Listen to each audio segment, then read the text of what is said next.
Welcome into Pigskin Perspectives. It is time to wrap up another football weekend.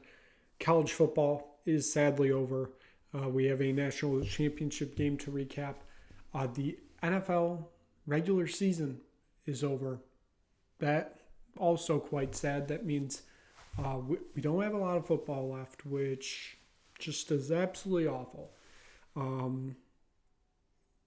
Just even the thought of no football. It's quite sad. But still, we're going to enjoy every minute that we have. Like I said, NFL regular season is over, which means the playoffs are next week. So there is a lot to recap. We're going to get into it all. There's a lot going on. NFL, you got Black Monday happened yesterday, so we got a lot of coaches fired. A lot of coaches still potentially on the move, but let's get into this NFL Week 18 slate as it has concluded. Starting off on Saturday in Baltimore, it was the Steelers getting a much-needed 17-10 victory over the Baltimore Ravens. The Ravens were resting everybody this week. They already had the 1 seed locked up. There was no reason to play anybody. So that gave it a golden opportunity to the Steelers, who would need to win and get some help to get into the playoffs. They got that win. They'd be hoping for the help on Sunday. The Houston Texans, they go into Indianapolis, walk away with a 23-19 victory, clinch at least a wild card spot on Saturday night, and in the process knock Indianapolis out of the playoffs. Shane Steichen, some awful play calling in the fourth quarter, especially on fourth down. How do you go with, I don't even know what he was doing in that situation. You have your best player on your team on the bench on fourth down in a play that's going to make or break your season, and you have him on the bench. That is some of the most stupid coaching I have seen in a while. It was disgusting. It cost the Colts their chance at the playoffs and their chance of possibly winning the AFC South. Poor coaching malpractice leads to the Houston Texans, who I've given credit to all year. They have very much turned this around much quicker than people expected. CJ Stroud looks amazing. Most likely going to be Rookie of the Year, or at least should be. Just in all, great performance from the Houston Texans to get a victory in this one, and potentially, with results barring on Sunday, that they could win the division. This game truly didn't matter for each side. The Vikings had like a 2% chance of making the playoffs, but it was the Lions walking away with a 30-20 victory here. They already had everything locked up. It didn't matter. Yet Dan Campbell played everybody, and Sam Laporta got injured. It's an MCL injury. They're saying there's an outside chance he could play in the wild card this weekend. I truly don't think so.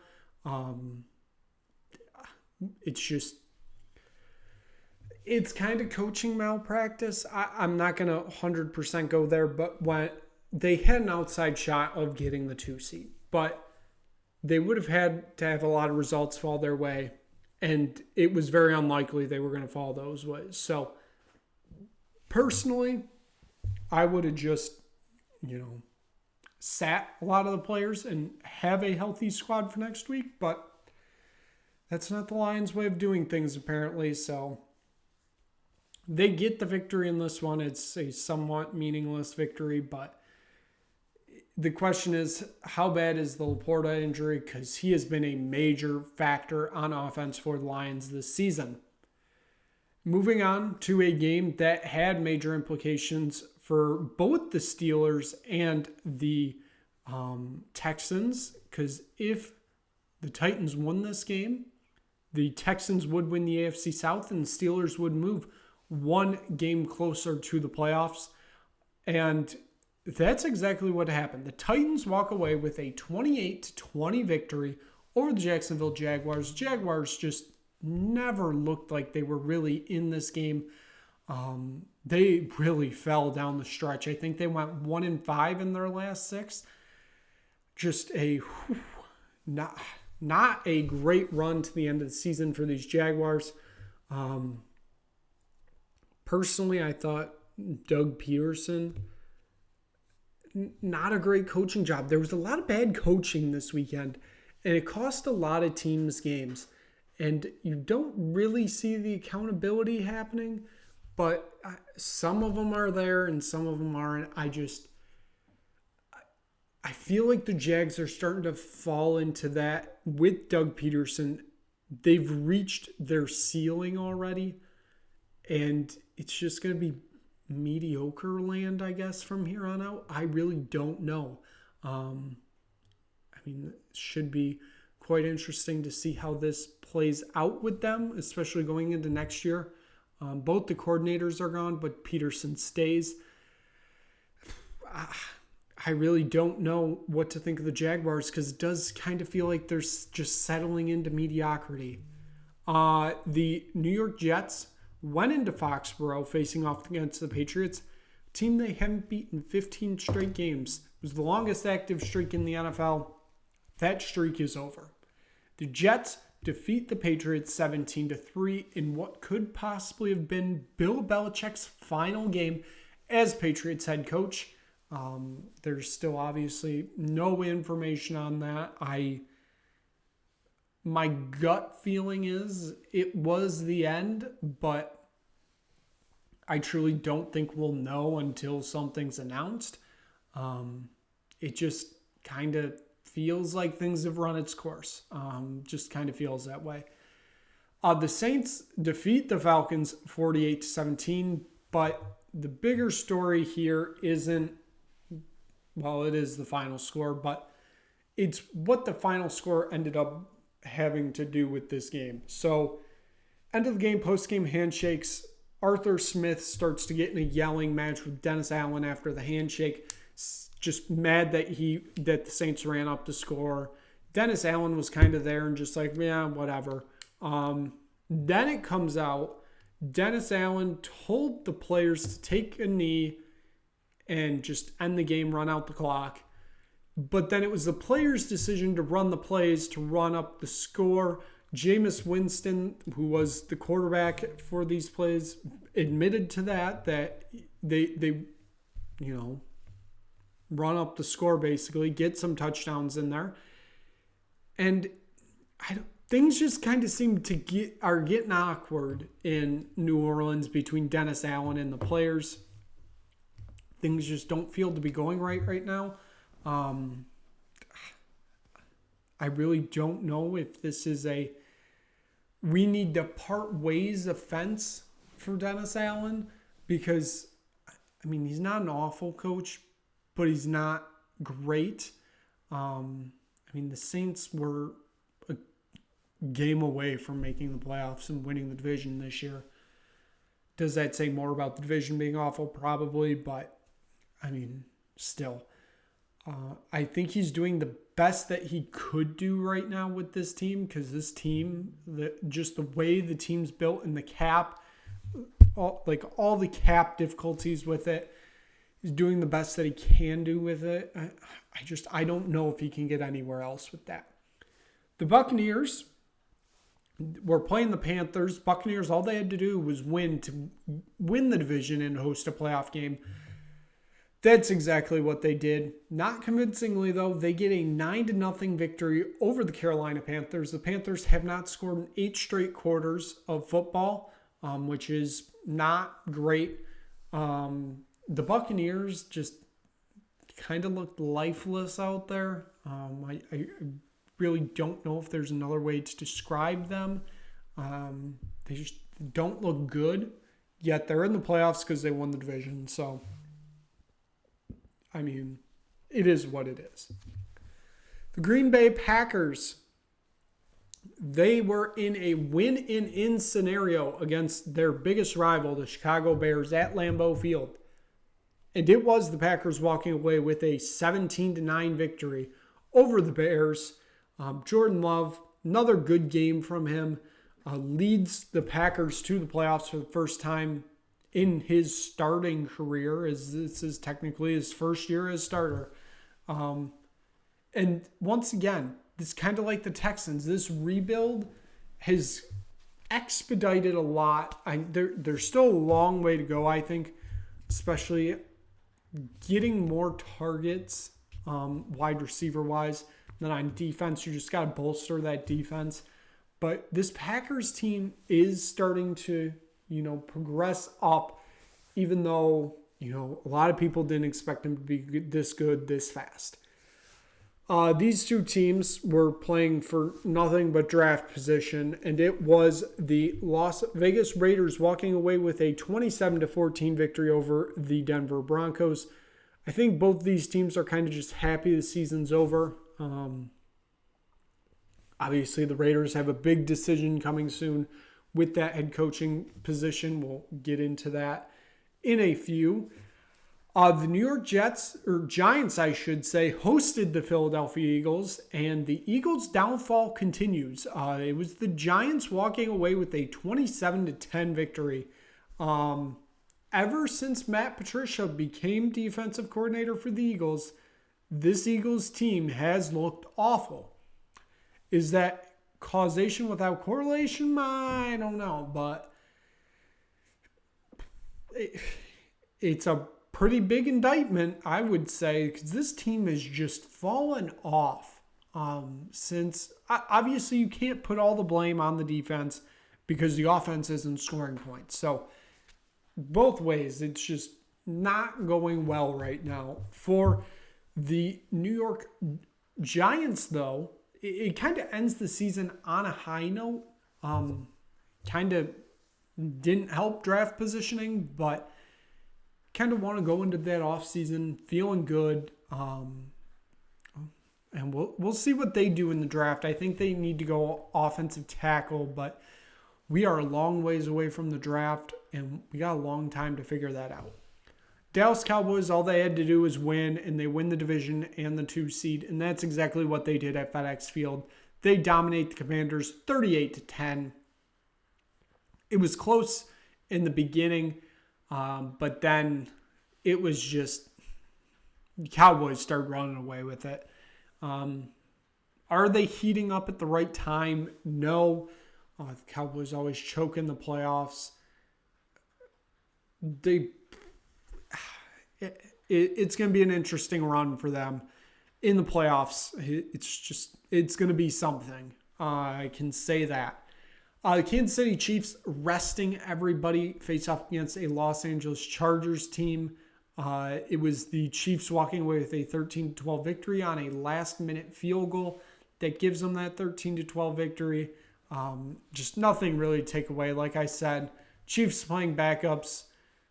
Chargers, again, I have no idea. It's just not great for them. So, yeah. The Seahawks were in a win and hope the Packers lose scenario to make the playoffs. They did their part, but the Packers obviously won, so that didn't matter.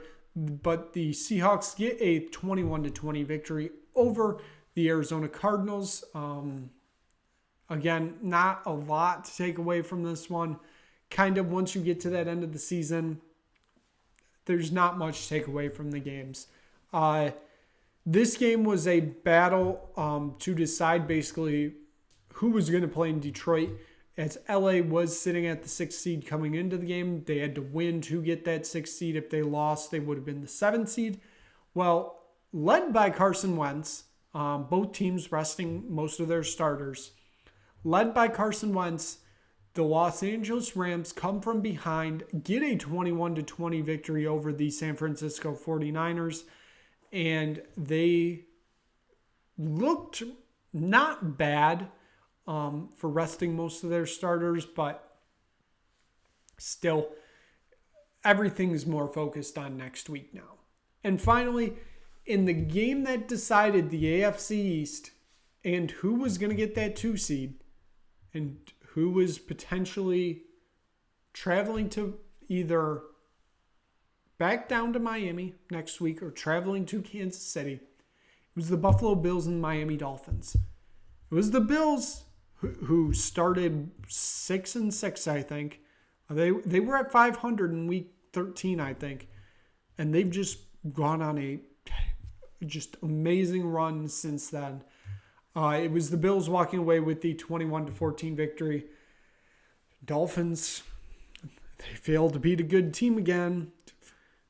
It's not setting up great for them in the playoffs. They are going to have a long road ahead. It's could potentially get ugly, is basically what I am saying.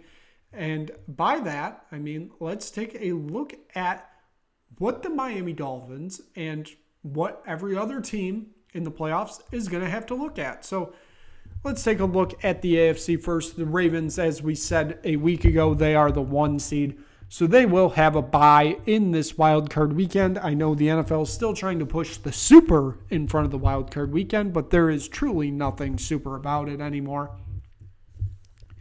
In the 4-5 game is the AFC South champion Houston Texans hosting the Cleveland Browns. This is a rematch of a game that was 3 weeks ago, I believe. But C.J. Stroud did not play in that game, so this could be a absolutely completely different game compared to what we saw 3 weeks ago. In the 3-6 matchup, it is the AFC West champion Kansas City Chiefs facing off against those Miami Dolphins we just talked about. And now you can see why I said the Miami Dolphins are... It's not great for them right now. This road to potentially become what, they could be, it's gotten more difficult. You're going to have to go to Kansas City. If you win that, then you're going more than likely to Baltimore to face off against a Ravens team that just obliterated you last week. And then if you can get through those two, you're looking at the Bills, the Texans, or the Browns in the AFC Championship.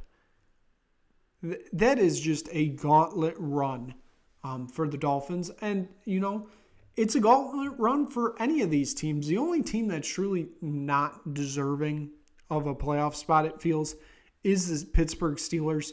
But, they won their games somehow.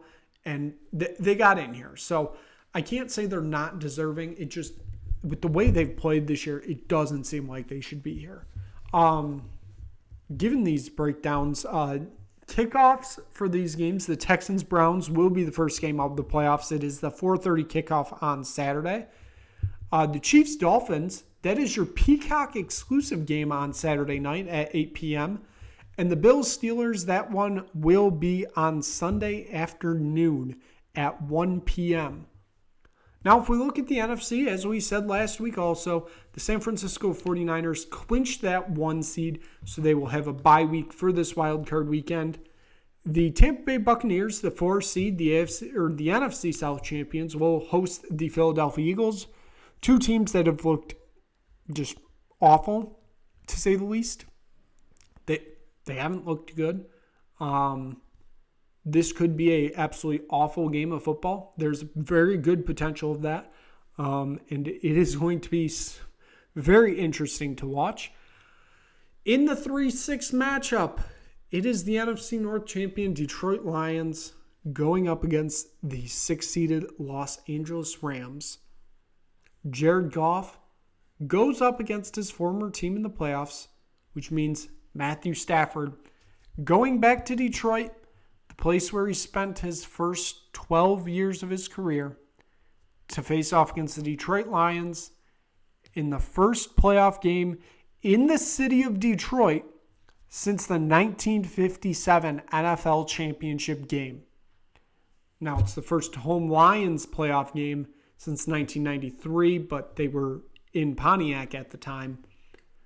But the first playoff game actually played in Detroit featuring the Lions since 1957. That is just an absolutely wild stat. And then in the 2-7 game, it is the Dallas Cowboys going up against the Green Bay Packers. This one, it has the potential to be a good game. It also has the potential to be a Cowboys blowout. So basically what we're saying here, the Packers have to show up or this game's going to be a blowout. Kickoff times for these, the Buccaneers-Eagles game is the Monday night wild card game, so that will be an 8:15 kickoff on Monday night. The Lions-Rams got that Sunday night football slot, so that's going to be an 8:15 kickoff on Sunday night. And the Cowboys and Packers, they get that 4:25 kickoff live from Arlington, Texas.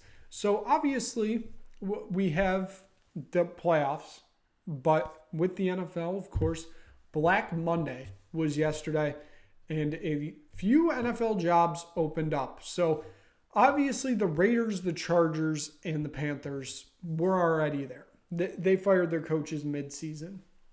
Arthur Smith of the Atlanta Falcons was fired right at midnight on Monday. I don't think there was truly a surprise there. It just seemed like things were not going to work out in Atlanta with Arthur Smith. Ron Rivera got let go by the Commanders on Monday morning. It kind of just felt like that was going to happen no matter what. New ownership. They kind of want their own hands on these things. And it would lead to, obviously, Rivera getting let go. And then finally, this afternoon, the Tennessee Titans announced that they fired Mike Vrabel. This was interesting to me. They kind of expected him to do more with a team that's not good. And it just... Mike Vrabel is going to be unemployed for 10 minutes. He could potentially get hired by any of these teams, but I do think he's going to end up in New England. It kind of just feels like that's what's going to happen. I don't know in what position he ends up in New England, though. Because I think there's a possibility, if Bill Belichick stays around, Mike Vrabel goes in as like a GM type executive. I don't know if he would want to do that, but it feels like something that could potentially happen. I don't know if it's actually a possibility, but I feel like he'd rather go for a head coaching gig than front office. Because like I said, he's going to be unemployed for 10 minutes. If any team wants him, they're going to get him. He's a very good coach. I just think the Titans think they're better than what they actually are. As for head coaching candidates for any of these teams, I don't even know. The Raiders, you have to stick with Antonio Pierce. You just have to. He had a great second half of the season. I think you have to stick with him as head coach. The Chargers, I really don't know. It feels like there's truly no smoke around any of these teams right now. It's just names being thrown out. You hear both the Lions coordinators, Ben Johnson, Aaron Glenn. You hear Kellen Moore, he's been thrown out there for a few jobs, including the Chargers one where he was OC this year. You just hear those OC-DC names. But the new rule, I believe, is you can't interview a coach until the divisional round is over or something like that. If they are not, or if they are in the playoffs, I believe. Or it might just be any NFL coach in general. It might be after the division. I know the Chargers did 2 interviews today, but they were both in-house, so I think that fits within those rules. And also, this is the era we are in, but of course the Rooney Rule is still around, so you're going to see Jim Caldwell getting interviews. You're going to see Eric Bieniemy getting interviews, and it's basically a check a box, but there's got to be a better way to do it, I think, because that's all it is. It's a check the box. We did that interview. Let's go get who we actually want. I think there's a better way to do it. I don't know exactly the way, but there's got to be a better way to do it. I know we'll get into it in a minute. there is some, not a ton, but there is some smoke to Jim Harbaugh, to the Chargers. I really don't know if that's going to happen. The Panthers' job, David Tepper is going to dump a bucket of money on somebody and then fire them when they're still, 5-12. The Falcons, they need to go offensive-minded coach. They have a good running back. They have a good tight end. They don't have a good quarterback. They need to get a quarterback, and they need to get a good coach, offensive coach. Commanders, it kind of feels like they're going to go home run hire. Josh Harris's first hire as owner kind of feels like he wants to swing for the fences on this one. And the Titans, given that this kind of just happened, I don't know where they go here. I figured Vrabel was staying. He is not, obviously.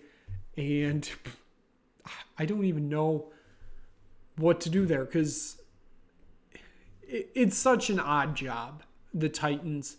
You're in a division that's not great, but your team isn't great. The division's getting somewhat better, so you got to get better, but it doesn't really seem like they're trying to get better. I don't know. Just a difficult decision in Tennessee. So given that, that's going to wrap up the NFL, and it's time to recap the final game of the college football season. The Michigan Wolverines are national champions. They get a 34-13 victory over Washington. I truly never thought this day would come. If you told me this in 2020 after Michigan went 2-4, opted out of the rest of the season, canceled the Ohio State game, Harbaugh was very much on the way out. If you told me 3 years later they'd go undefeated 15-0 and win the national championship, I would say with what coach? I would have said the same thing 2 years ago. I would have said the same thing last year. I truly didn't believe it. Harbaugh kept trying to leave for the NFL the past 3 years. They didn't want him. Now they want him, and they might not get him. I think that's an interesting predicament. Because Harbaugh, all of last night, post-game interviews, all that, he kept saying, I'm finally sitting at the big boy table of his family. They talk about Jack Harbaugh, his father, winning the FCS at the time, 1AA national championship at Western Kentucky. They talk about John, obviously, winning a Super Bowl. And now Jim has a national championship. I don't know if this satisfies him. Because Jim seems like the guy that kind of, he wants that Super Bowl ring. He knows his brother has it, and he wants one. He knows he can get one. It's just he hasn't got one because he went back to college, kind of fell out with the 49ers and just didn't work there. I really don't know if he leaves now. I don't think we've ever seen a coach win a national championship and then leave for the NFL. I don't think we've seen that. Nick Saban left a year after winning a national title, go to the Dolphins, did that for 2 years, sucked in, went back to college, went to Alabama. Jimmy Johnson, I believe, left the year after with Miami. Might have been 2 years, but he left, went to Dallas. I don't know how much that Super Bowl means to him. Because if that Super Bowl means like everything to him and he needs it, he's going back to the NFL. He most likely takes that Chargers job if he's offered it because they have a win now mentality. I don't know. You just led your alma mater to a national championship 15-0. Yes, the NCAA may be knocking on that door 3, 6, 9, 12, 15 months from now, anywhere in that time frame. you may be getting suspended again. I don't know what the NCAA is truly going to do.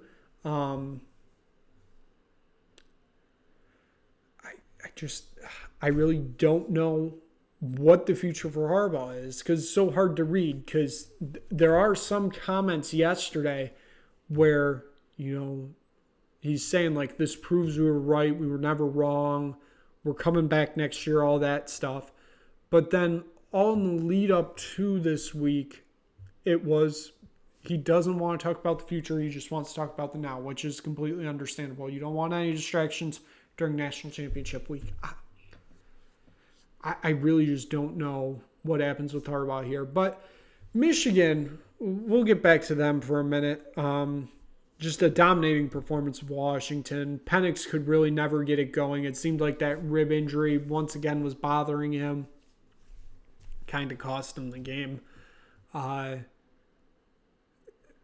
run game for Michigan won them this game in the first quarter. Donovan Edwards breaking 2 just giant runs for touchdowns kind of ended it early. Even though Washington stayed in the game, they slept around. We might be back, and it never was. And Michigan just ground and pound and just keep running it. I mean, JJ only threw 14 completions or something like that, only 140-something yards. Everybody's acting like he's the greatest quarterback of all time. He's not.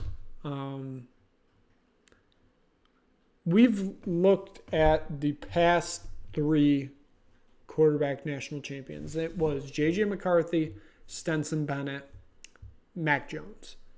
I think that just shows that in college, you don't need a quarterback to win. None of those 3 are great quarterbacks. Mac Jones fallen out of the NFL. He might get a second chance. I doubt it. Stenson Bennett he was a 7th round draft pick, I think, or something like that. He's never gotten a shot.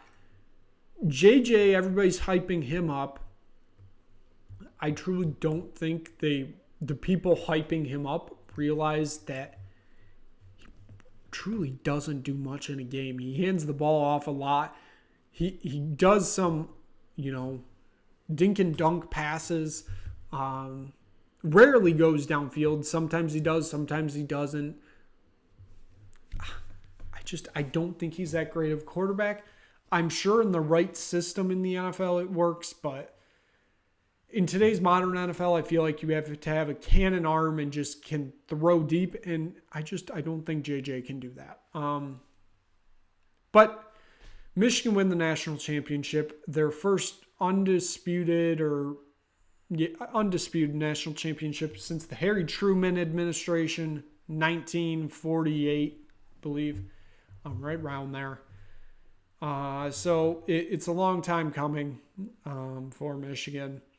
They win the national title, and that's talked about it in that preview show. It's the end of an era. Pac-12, football-wise, officially dead for now. I don't know if Washington State and Oregon State resurrect it, but the Pac-12 dead. The 14 playoff dead, thankfully. We get 12 teams next year. We kind of saw the scheduling for next year. I don't get what we're doing, but hey, it is. It's something. So just looking at it, if you're watching this video, I don't know, Tuesday night, Wednesday morning, 1 year from now on these dates, it would be so if you go by Wednesday's date, the 10th, it would be, today's date's the 9th, tomorrow's date's the 10th. So if you go by those dates, those are your 2 semifinal dates next year. Those fall on Thursdays and Fridays, or Thursday and a Friday. I get why we're doing Thursday and Friday, because the NFL had Saturday and Sunday with their wild card round. what are we doing? We're starting the playoff late January. I believe January 20th is when we're doing the on-campus games. So that would be the 5 through 12 games. So the 5-12 game, the 6-11, the 7-10, and the 8-9. So those games are on the 20th of December, I believe. The quarterfinal games, which will have your 4 byes and then your 4 winners, I believe one of them's on New Year's Eve, the others are on New Year's Day, which is something, I don't know. And then you have the semifinals, which will be the 9th and 10th, and then you have a national championship on the 20th, I think. I don't know. I think there's a much better way we could have done this scheduling, but here we are. Here we are. So Michigan's your national champion. College football's over. Yeah, I'm sad. Gonna miss college football, but the NFL kind of seems like it's just getting started. So given that, that's going to wrap up this episode of Pigskin Perspectives. Thank you so much for watching. If you just stumble across this video, hit like, hit subscribe. Tell anybody you know about it. Go check out some old videos. I know the news might be outdated, but you might see some opinions that you like or don't like. So thank you so much for watching. We'll be back on Thursday. Preview that wild card round. I'm not calling it super wild card because that's dumb. We'll preview the wild card round of the NFL playoffs. So we hope to see you then for another episode of Pigskin Perspectives.